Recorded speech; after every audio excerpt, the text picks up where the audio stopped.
Hello children, we'll continue with our chapter and we'll continue with Rashsundari Devi from Bengal. But before that, let's do a short recap. The recap starts on page 57. If you could open your textbooks, children. We started doing fewer opportunities and rigid expectations. That is, the opportunity provided to the girl child was few, minimal, something related to her job in the house. If she is dreaming to become a doctor or an engineer, the parents, the society will not agree to this.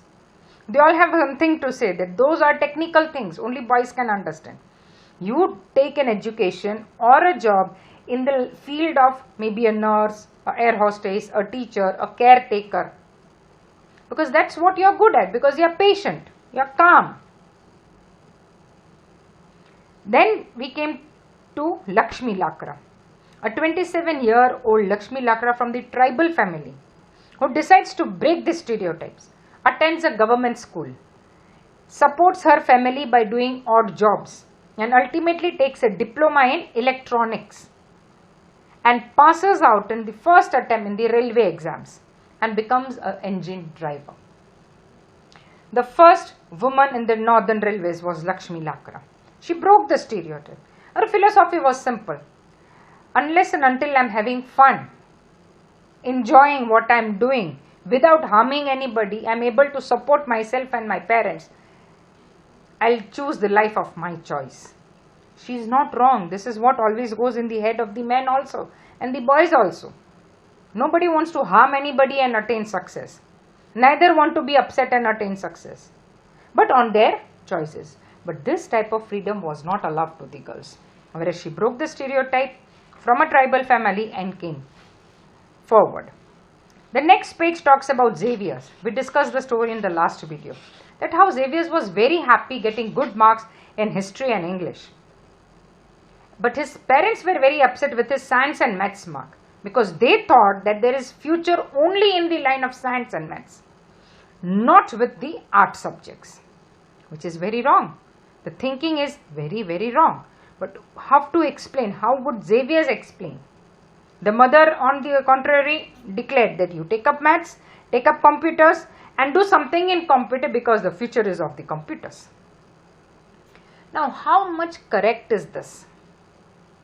Xavier also should. It's not only the girls. Even the boys are pressurized.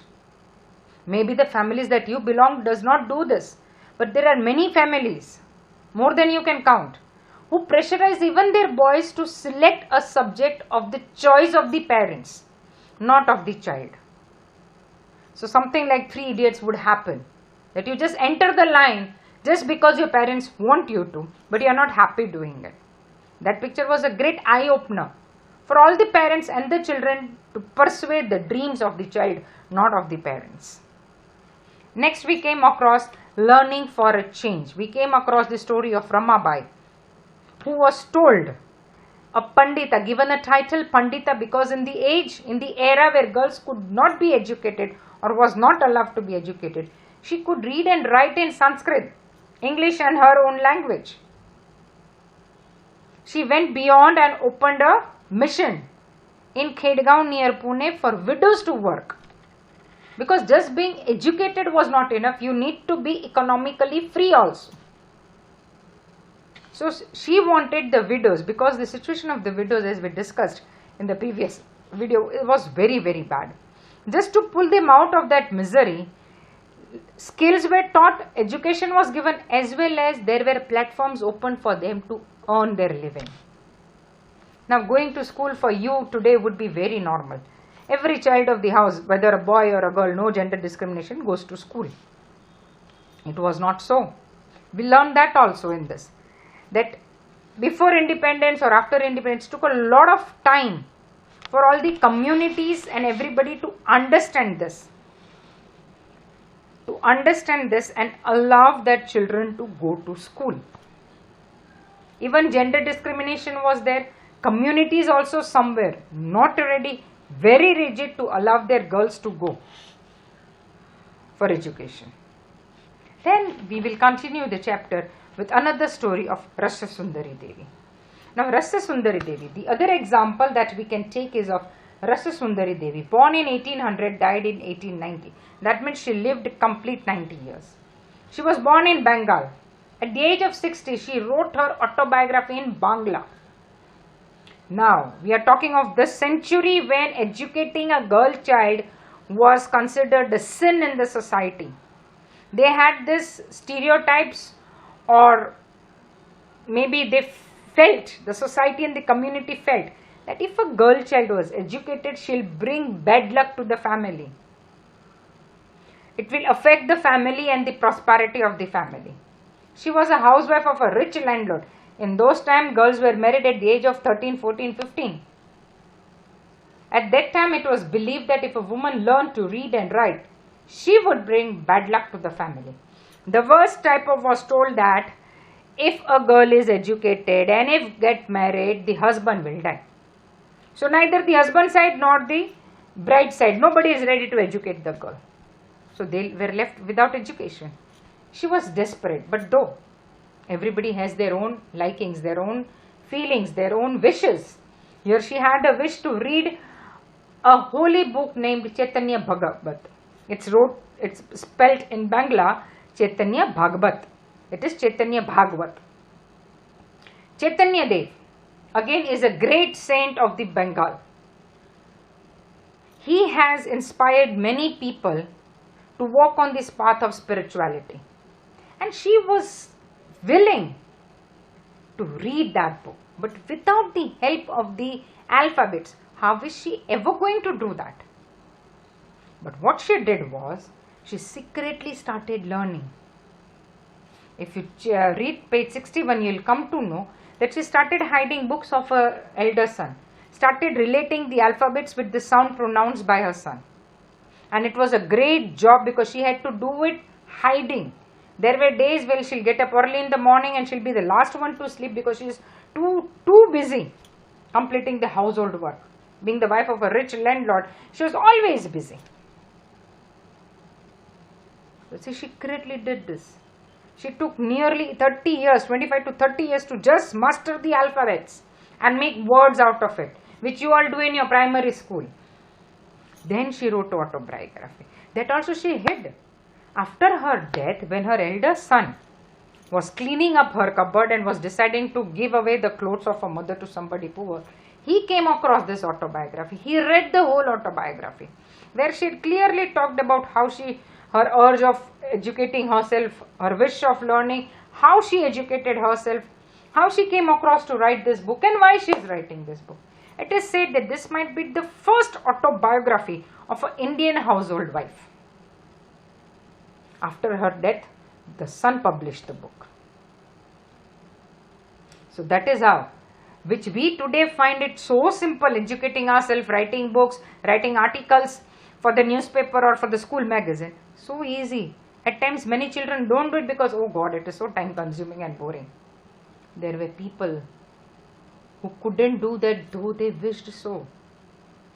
So when you get things very easily, children, sometimes you lose interest in it or you lose respect for the same. Well, as Rashsundari Devi worked hard to attain her goal of learning, reading and then writing a book, which book was again published after she died. That is, she wrote at the age of 60, she died at the age of 90 after 30 years. Another story is of Rukaya Shakawat Hussain. That's on page 60 in your textbook. She was born into a rich family who owned a lot of land. She knew to read and write Urdu. She wanted to learn Bangla and English, but was stopped from learning as in those days English was seen as a language that would expose girls to new ideas which people thought were not correct for them. Now that is people thinking. They are not allowing the intellectual of that particular girl or woman to think, will English harm me? Will it harm my thought process? The girl is not allowed so. She learned to read and write English and Bangla with the support of her elder brother and sister. She wrote books and became a writer. Now again, this was her dream, to write books. The very first book she wrote was in 1905. If you come in the green box, she went on Fifth line I am reading, children. She went on to become a writer. She wrote a remarkable story titled Sultana's Dreams in 1905 to practice her English skills when she was merely 25 years old. The story imagined a woman called Sultana who reaches a place called Ladyland. Ladyland is a place where women had the freedom to study, work and create inventions like controlling rain from the clouds and flying air cars. In this Ladyland, the men had been set into seclusion. That is, there were no men there, only ladies, only women. Their aggressive guns and other weapons of war defeated by the brain power of women. She had imagined all this, and like a fairy tale, she wrote all that down in a book. As Sultana travels in Ladyland with Sister Sarah, she awakes to realize that this was only a dream. Again in the book, it's just a dream of the child. That she dreams of such a land where women are allowed to educate themselves, earn for themselves, fly cars, inventions, things that were not allowed in this century when she was born. She dreamt of it and wrote down a book. The book became a great success. As you can see, Rukaya Shakawat Hussain was dreaming of women flying planes and cars even before girls were allowed to go to school. So she, after being educated and after knowing the power of pen, she decided every girl should get education, and that was the reason in 1910 she started a school for girls in Kolkata, and to this day the school is still working. Got it? So this was Rukaya Shakawat. How, when we go through the chapter, we come to know how much struggle women had done to just get education, which is so different, so simple and very easy to get these days. But many people do not recognize or understand the importance of it. Children, you all belong to such families where you are completely by yourself, where you have no worries of earning, eating, clothing. Everything is provided to you by your parents. At times before you are asking. But does that mean you will not respect them? You will not study well? That's the only thing they are asking from you. I am sure no parent forces you should get 100 on 100. Do good in your studies. Be honest, be loyal. Are some things that parents are asking in return for all the love that they give you and for all the support that they give you. After going through this chapter, you should understand how much girls wish. Here also, if you see the story, except Rashsundari Devi, Ramabai, Rokaya Shakawat, or any other person you come across, if you are interested and go through our history, you will know that parents had supported them that time also. And that was the reason they could come. Like Ramabai was taught by her own parents. Rokaya Shakawat is taught by her own brother and sister. So these are things that you should remember, respect, and do as much good as you can in your exams. Next we'll come to schooling and education today. Now what is schooling and education today? Today, as we discussed, that going to school is very normal. Very, very normal for every boy and girl in today's era. It was not the same. India, if we go through the slide, today both boys and girls attend school in large number. Still remains difference between the education of boys and girls. But still there is remaining a gap between boys and girls. India has a census every 10 years. Now what is census? Clearly meaning count of the population. With count of the population, they also count how many members, how many literate, how many illiterate, if literate, what type of degrees, what type of occupation, what type of economic status you have in the society. This is called census. Almost every country does it. India also does this. According to 1961 census, about 40% of all boys and men were literate compared to 15% of girls and women. Being educated and being literate are two different things.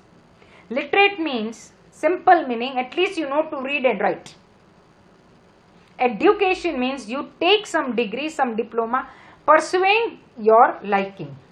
pursuing the course that you like to do. In the most recent census of 2001, the figures have grown to 76% of boys and men and 54% for girls and women. Yeah, it has increased from last census that we saw of 61. But still you can see the gap of male and female education. You can see that still the gap has not gone. The percentage of male group is still higher than the women. Why thus? We must keep it in mind, children, that there are many communities who still do not allow their girl child to go to school. If they are allowing their girl child to go to school, it is only to a certain level. Maybe communities, maybe at times the situation of the house, that the family cannot support the education of all the children in the family. And so naturally boys get a upper hand. Or maybe their mindset that educating girls too much will bring bad luck to them and the family, other family. Maybe that is one of the other reasons. We'll come across all that. Boys and girls leaving school. Why do you think boys and girls? Here we'll normally focus on girls because their ratio is higher than the boys. Boys and girls leave school from different social groups. This will come on page 62. You'll see a green box there. All boys are the boys of all the society and community. Especially SC and ST have been written for you. As the slide says, SC means scheduled caste, ST means scheduled tribes. These are scheduled caste because these are caste who had borne the burden of being untouchables, being such a caste who was only there to do menial jobs, no education, no status in the society. Got it? But scheduled tribes are people, Adivasis, who live in jungles, in groups and do their own doings there. Their own way of living a life, their own way of cultivation, hunting, etc., etc. But no proper education, no proper lifestyle like we have today. In the table given on page 62, you would have observed that girls from SC and ST social groups drop out of school at an early age. Yeah, you would have observed that.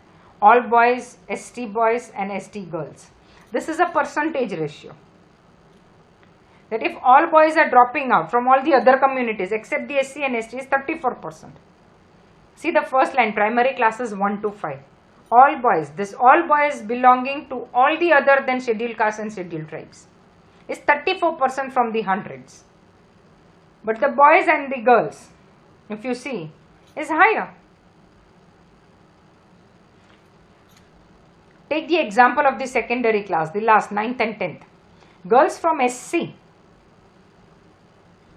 is 76% and ST is 81% dropping out of school. There are many reasons, children. It may be, though the education is given free by the government to all of them. In any government school, no fees are taken. Your education is free, you are given one-time meal also free. Still, they do not attend school. There may be many reasons. Maybe the parents are not able to earn enough, so the girls also have to go and work and earn for themselves. Maybe there are too many members in the house, so girls have to stay back and take care of the siblings, cook in the house and do the house chores instead of mother because she is going out to work. In the census of 2001, it was discovered that girls from Muslim community drop out of school at an early age. Now, this was another thing that came up in 2001 census, that Muslim girls also drop out of school because of many reasons. Reasons for leaving school. Now, this is the latest that I am showing you here. And let's go through the reasons. In many parts of the country, especially in rural areas, there may not even be proper schools nor teachers who teach on a regular basis. Now, yes, this is also a case. Everybody wants to work, but nobody is ready to go to a village and work. Government schools are there in villages, private schools don't open up in villages, rural areas. In government school also, teachers want jobs somewhere where they are staying or their family is staying. If transport is not provided, parents may not be willing to send their girls to school. Now, many a times it happens, the primary school is there in the village, but for the higher education, you have to travel. And if there is no proper travel, that is bus or van or tempo available. Safety is also one of the reasons parents will always look into. If proper secure transport is not available, parents don't want to send their girls. Many families are too poor and unable to bear the cost of educating all their children. In such cases, boys get a preference. Many children leave school because they are discriminated by the teachers and classmates, just like Om Prakash Valmiki. As I said, this SC and ST class are scheduled tribe and scheduled caste children. When they go to school, many a time teachers and classmates discriminate them. They don't sit with them, they don't talk to them. That is the reason when we did the Kerala thing, when they had introduced the midday meal scheme, they had made it that all the children sit together and have their meals. The food is also cooked there, at times by a Dalit woman, and served to the children. This was a step, a scheme by government to implement the law that they have made, so that this mindset of discriminating between human beings on the basis of caste, color, creed, region or religion can be eradicated. Okay children, I hope this is clear till here. I'll continue with the next part. We'll now go to women's movement. We'll do that in our next video. Please go through the page numbers from what we have done today is page 60, 61 and 62. 3 pages in this video. Please read them. Any doubts you can ask me anytime while our classes, or you can call me and I'll clear it to you. Till then, take care. Be safe. Help your mother. Do your work on your own and be grateful for whatever you have. Bless you.